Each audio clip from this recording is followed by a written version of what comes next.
I don't think you should pay off your debt. I think it's good tax-deductible debt that can make you money. I believe it's a tool that makes you wealth. That's why I do what I do, because I believe there's an opportunity to show you how to do that and not just see it as a mortgage, but rather a way to help you save for your kids' college, rather a way to help you make sure that your retirement size, like Matt talks about, a way to help you grow in wealth and profitability by using it correctly.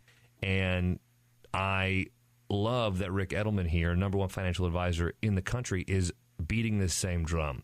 So there are two schools of thought on this, however, and the biggest, most predominant view put out by a lot of the pundits and talking heads is that you should be debt-free. Now, there happens to be an old grandpa in the studio that also believes that.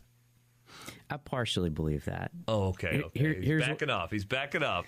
Here's my view on it, Andy. When we live in a state like Texas, which has very, very specific laws that protect home ownership, you want to have an asset that cannot be seized by anything other than a mortgage against it.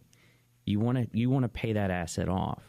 So, for instance, if I have no debt against my home at all, and I get sick or I lose my job or whatever, but I have no debt against my house, then those credit card companies, somebody that sues me, whomever, they can't go after my personal residence ever.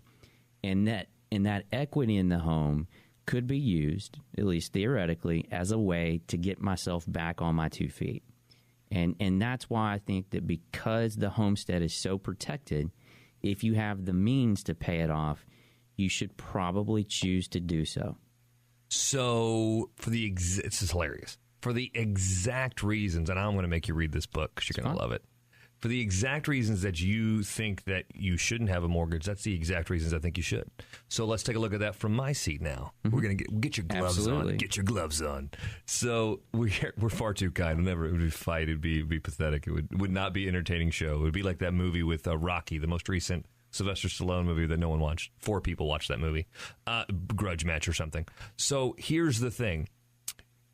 In the state of Texas, because the laws are tighter and you're maxed out at 80% of loan to value if you want to get cash out of your home, and you put a lot down, you can't access the money if something does happen. So it's great that your house is paid off in this example, right? Mm-hmm. So in your example, the house is paid off.